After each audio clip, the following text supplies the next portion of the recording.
Hello, I'm Rick Stivers. I'd like to welcome you to Young Martin's Reels. And today we're going to be working on this Mantis reel made by Shakespeare. This one is a special project I've got for a young man who picked this reel out. And we're going to get it ready for him to go fishing with. You know, as I was shooting this reel, I thought, you know what? This thing really looks familiar. It really does. It's almost like I've done this recently. But I know I didn't do this reel. It was in bad shape inside. So I got to thinking about it. And then I realized, hey, I did kind of do this reel. Okay. These two reels, although the covers are different, the internals on these two reels are practically identical. I think you could probably even swap the parts around. You could probably even pop the covers off and swap those, although the drag mechanism here wouldn't be quite the same. I don't know which one of these two is the newer reel. I know that this is the one that I had the broken button on, so I told you I wasn't going to try to turn it serviceable. That I had it around for parts, and it's going into the parts, and I told you it was going in the parts pile. Well, that's where I found it. It was over in the parts pile, and they are basically the same reel, but physically they look different on the outside.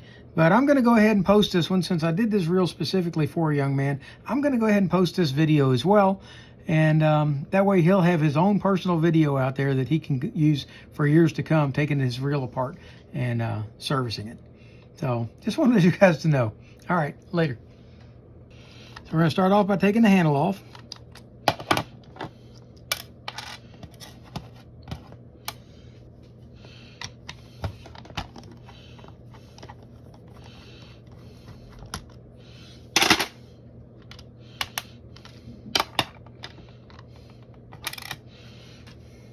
Next, we're going to take the cover off. At least I believe we are. Never had the cover off of this before, so I'm not real sure how it comes off yet. I'm going to assume that it rotates. There we go. And it takes the front cover off. All right, let's see what we got to do next. I'm going to slip this handle back on for just a second and see if we can't break this rotor loose. We did. All right. Now we're going to take this E-clip off that's holding this rotor in. This rotor's kind of dirty. It's got some junk in it. That's one of those pipe cleaner dusters it's got on there, so don't dig that up out of there thinking that it's something bad. But there is some corrosion in here. We'll have to get that out. And let's see if we can take this E-clip off without shooting it into our eye or something. There we go. That's got the E-clip removed. And we'll slide this spool up and off. Okay, this bottom one, see it slips into this. Okay, and this is our drag adjuster here at the bottom. As that moves back and forth, it increases the drag. So we're going to pop that up and out along with this flat washer. Now this one doesn't have any keyway in it or anything. This is just a flat washer that lays on top of our drag adjuster. Now we should be able to lift our drag adjuster out. There we go. All right. So far it's a fairly simple, basic reel.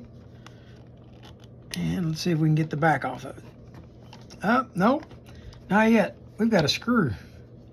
They decided they did not want this one to pop loose and come out, so they put a screw in here.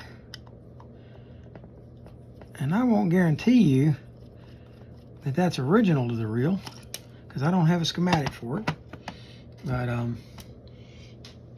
if it's not, it's actually a pretty nice little fix for a possibility of something that could pop loose. So let's take a look inside. There we go. And it rotated and come loose. And yeah, that probably is original to the reel. Yeah, it's into the hard plate here. Okay, let's get that off. This reel is very dry. There's practically no grease in it whatsoever. And the next thing we're going to need to do is take this screw out on this side over here. There we go.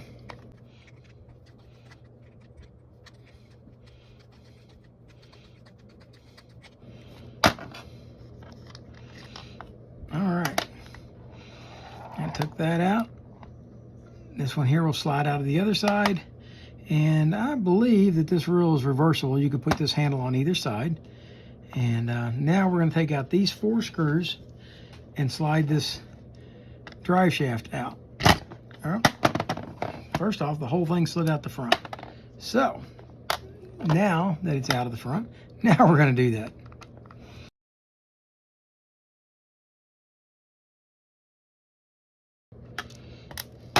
All 4 of these screws are the same. And these bushing retainers should be the same, but I'm going to keep them separate just in case they're not. All right, now we've got to take a look at our anti-reverse on this, because this looks like...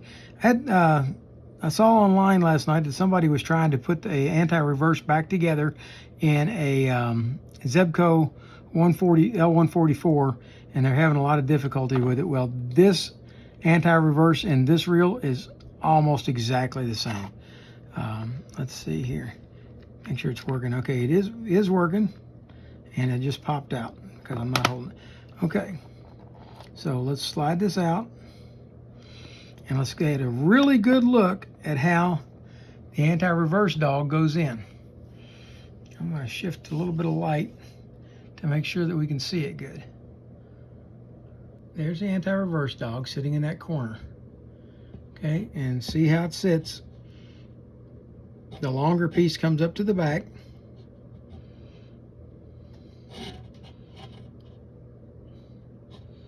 There you go. Maybe now you can see it. There we go.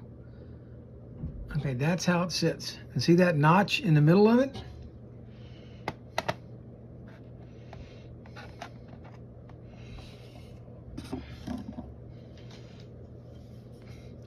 This part right here sits into that notch.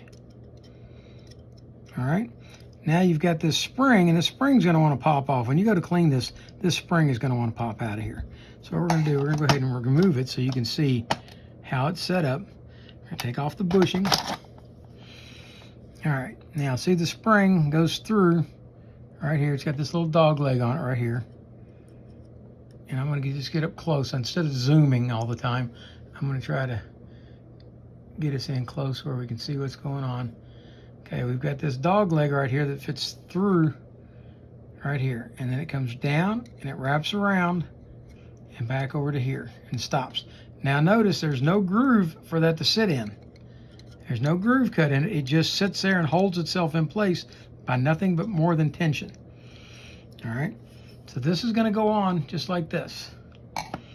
And when it sits back inside, that notch has to fit right into that gear, right into that anti-reverse dog. Okay. And we'll slide this one off of the other side and keep it over there. And just because I know somebody one day would take it apart, we're going to take this all the way apart and put it back together. Set the gear over here.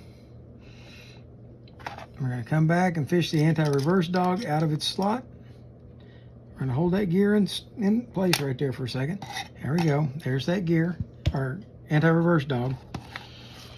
Now, we're going to take out our axle shaft, and that pretty much completes the disassembly of this. Now, this is white lithium grease, it appears, in here, which is not a very good lubricant. And I don't like it because it dries up really fast and leaves things clogged up. We're going to scrub this up. I'm going to do that off camera, and then we're going to come back on camera. We're going to assemble and lubricate all of these parts. All right. Also, I wanted you to get a good look at underneath the rotor, so that in the event that something pops off, you can see how it all goes. When I go to scrub this, there's a very good possibility that one of these springs will pop off, and you may end up being in the same situation. So this is how it sets up. The spring starts right here on the edge, comes out, wraps around, and then comes back and hooks right over this edge right here. All right. Pick it up, Rick. Right here. See how it just slips in? Now I get to really show you how to put it in. Okay. It goes in like so. have it flipped over the edge. And this is where I like to use this tool that I made out of a safety pin. And I'm going to hook it just a hair more than it has been in the past. There we go. Okay, like so. And we're going to take and hook this, bring it around behind, and then slip it back down.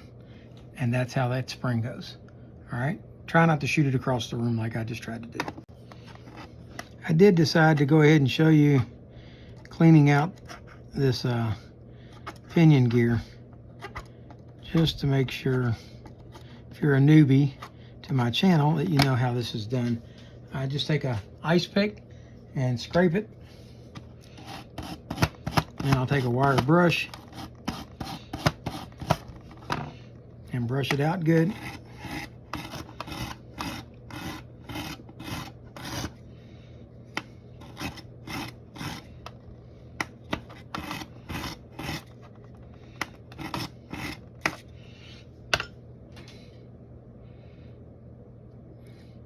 And just in case you didn't notice, there is a bearing on the end of this axle shaft, and it's turning freely, and we're going to oil it. I do oil bearings, I don't grease them. All the parts are all nice and clean now. I think I'll slide this just around a little bit, let you see. All the parts are clean and ready to go back on. We're going to keep the work surface in the middle.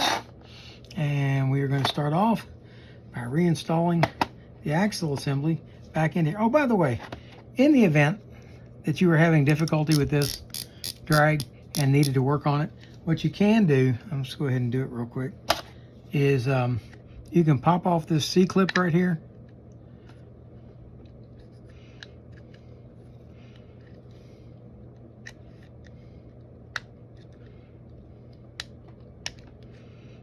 Like so. And then the shaft will just drop out and you can remove this and clean it up. Okay, so we'll go ahead and start off by putting that back in. And it won't hurt to go ahead and put a drop of oil on it. Run a Q-tip up inside it to make sure it's clean. But I was having no trouble with this, so I doubt very seriously that there was much in there that was causing it any grief. Now the clicker in this is right here.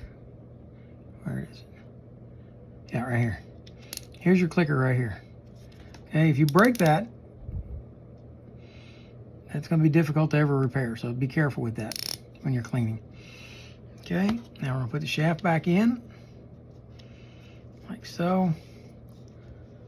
You can hold it up inside there with your finger. And let's slip our E-clip back in. So I can pick it up. Like so. Set it back on there. Keep your finger over it so if it slips off, it don't go anywhere. And snap it back into place. There you go. There's your drag knob back installed, working fine. All right, let's put the axle shaft back in. Let's go ahead and flood the bearing with oil.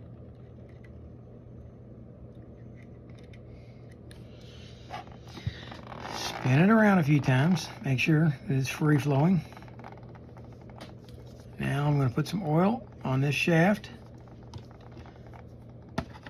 and slip it back in to the housing. Spin it around a little bit, make sure it's got plenty of lubricant on it.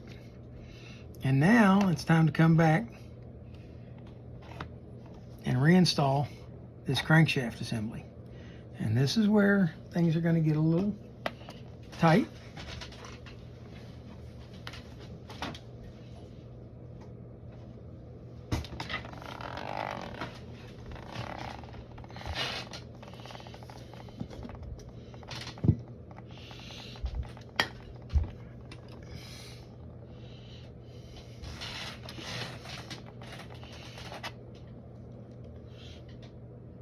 Okay, first thing we're going to do is put a little grease right here when I say a little grease, I mean a little. Try to get as much of it back off there as you can without wiping it all off. Now, set your anti-reverse plate in place. Slide it down. Move it a little bit so that it's stuck in the grease. At that point, we're ready to put the spring back on. All right, the spring, remember, goes through the hole and then wraps around the base of this shaft. But the spring has got to be in that hole. Like, and then just spread it out. Just don't overspread it or you'll end up having to rebend the spring to put the tension back in it. Okay, but there you go. It should hold just like that. If for some reason, I'm going to zoom this just a little bit. If for some reason you've done this and this spring doesn't feel like it's snug, you can take it off and you can kind of crimp it in just a little bit. Kind of squeeze it just a little bit to tighten this up. But don't get carried away with it. All right, now you see this slot? It's going to go into this anti-reverse dog just like that. Okay? That's going to make this kick in and kick out. Kick in and kick out. So the next thing we're going to do is put a little grease on our anti-reverse dog and slip it into the housing. And the grease should theoretically hold it in place right there. Right into that little slot. And there we go, down in there.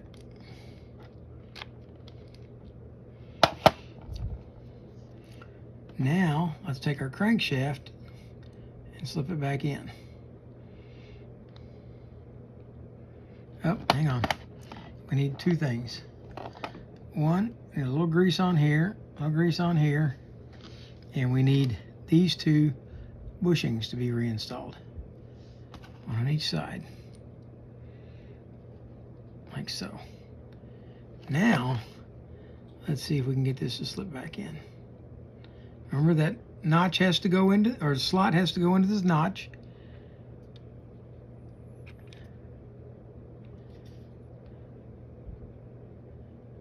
And so far, we're not, there we go.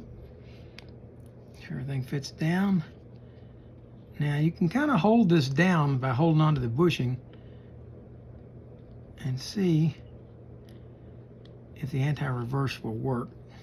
Now, let's not press our luck. Let's go ahead and put the clamp on one side. Okay. Now, I think you can get by with just snugging up one side of it for now. And put your crankshaft back on there and see. Okay, we're not rotating. Why not?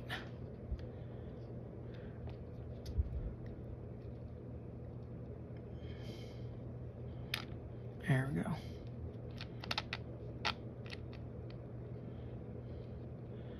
Okay. Just make sure your anti-reverse. This is not going to want to spin very well. And I think the reason behind that is on the front up here, your bearing. If you get all this put back together up here, it will hold this axle shaft snug at that point. And with that snug, I think this is all going to work like it's supposed to. We'll find out in a few minutes.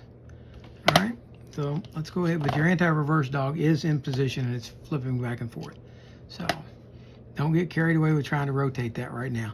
I run into that on other reels. You cannot spin them very well until everything is back together, because everything has to hold together.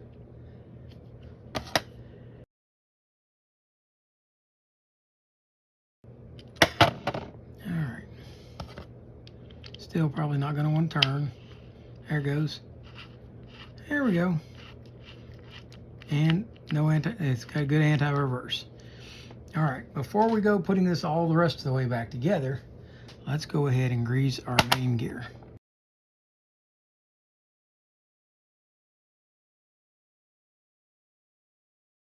Make sure that you get some in there on the pinion gear itself. and then lubricate the shaft that the spring slides on, because the spring has to be able to push in and out like so, and you want that lubricated inside. All right, what do we got here? Anything else that needs to go on before we slip this back in? No. All right, so we're going to slide this back into the case like so. Now we are going to put this side screw back in and this plate back and this piece back in, and those both have to go in together because this screw runs all the way across. See here, this screw goes all the way across and screws into that piece. All right, so we're going to slip this in, screw it down. There are a lot of reels out there made just like this. All right, once that's tight, there we go. Check it, make sure everything's good. Put just a dab of grease on the end right here, like so. And then put just a dab of grease right here on the back side where that's going to ride. Slip it back together, turn it, and if yours has a screw, and I'm suspecting it might very well, go ahead and put the screw back in.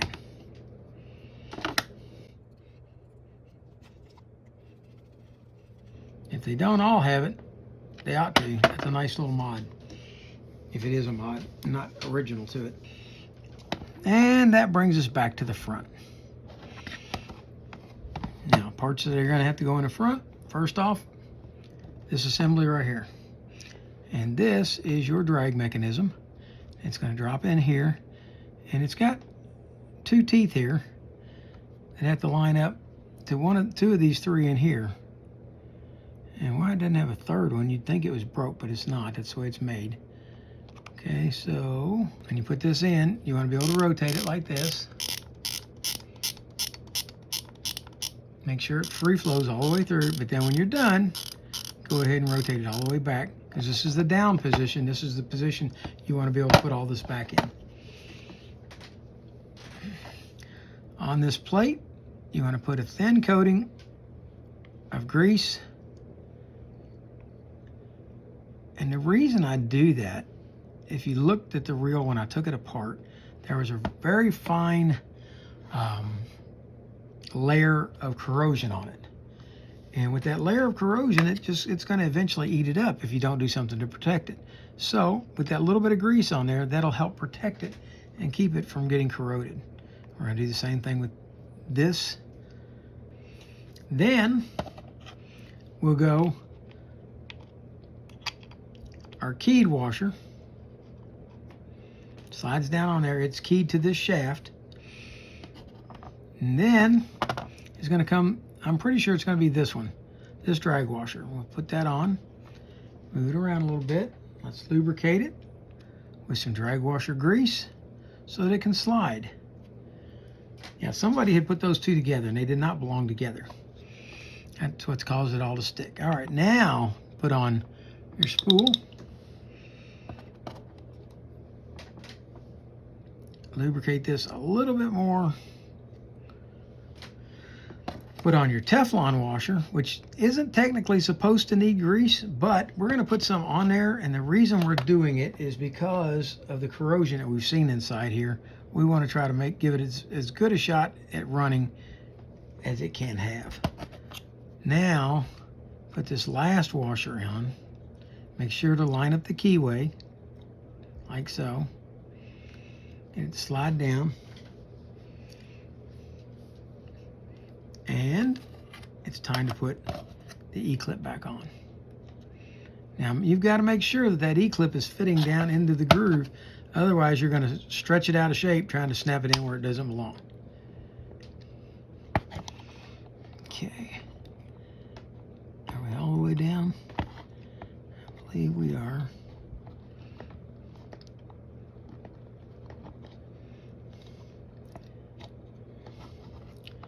Okay. Nope.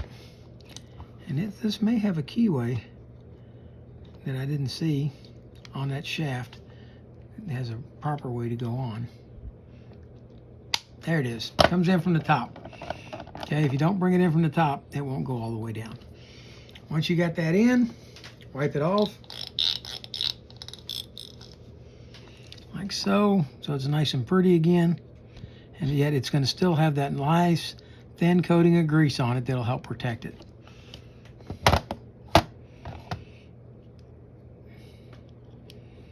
Here's something you want to keep an eye out for. When I cleaned this, I used a Q-tip to wipe it off with, and I had little bits of cotton fuzz in there. You don't want to leave that in there. So make sure to look at it under a good light and make sure that you've got all that cleaned up. We're going to put some grease in here. And then we're going to put a drop of oil onto each post where, oops, there's another piece of that Q-tip. Make sure not to leave that behind.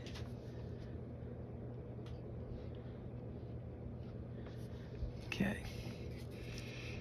Drop of oil on each side on the post, like so. And you're ready to screw this back on. Can't tighten it down all the way until we put a handle on it. Then it gives you something to keep it firm with. Let's see if we can get some of the line out of this and get a hold of it.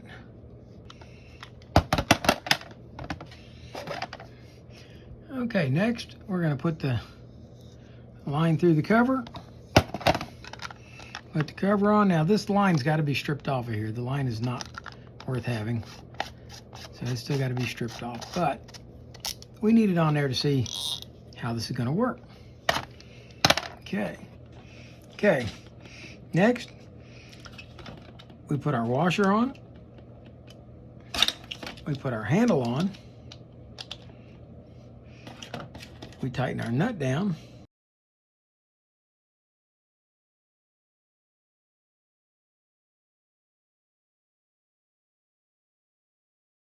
set that back on, put the screw back in,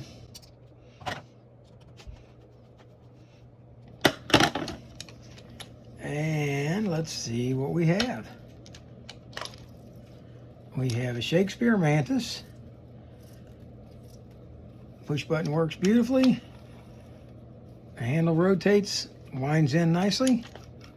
Let's check it, take a look at our drag. The only thing we've got is bad line. Okay, tighten the drag. Tighten it down some more.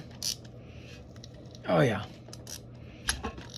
Drag is very adjustable from practically not on at all to way on. Let's put a little bit of oil in this hole and this hole. Spin them up, get them lubricated good. All right.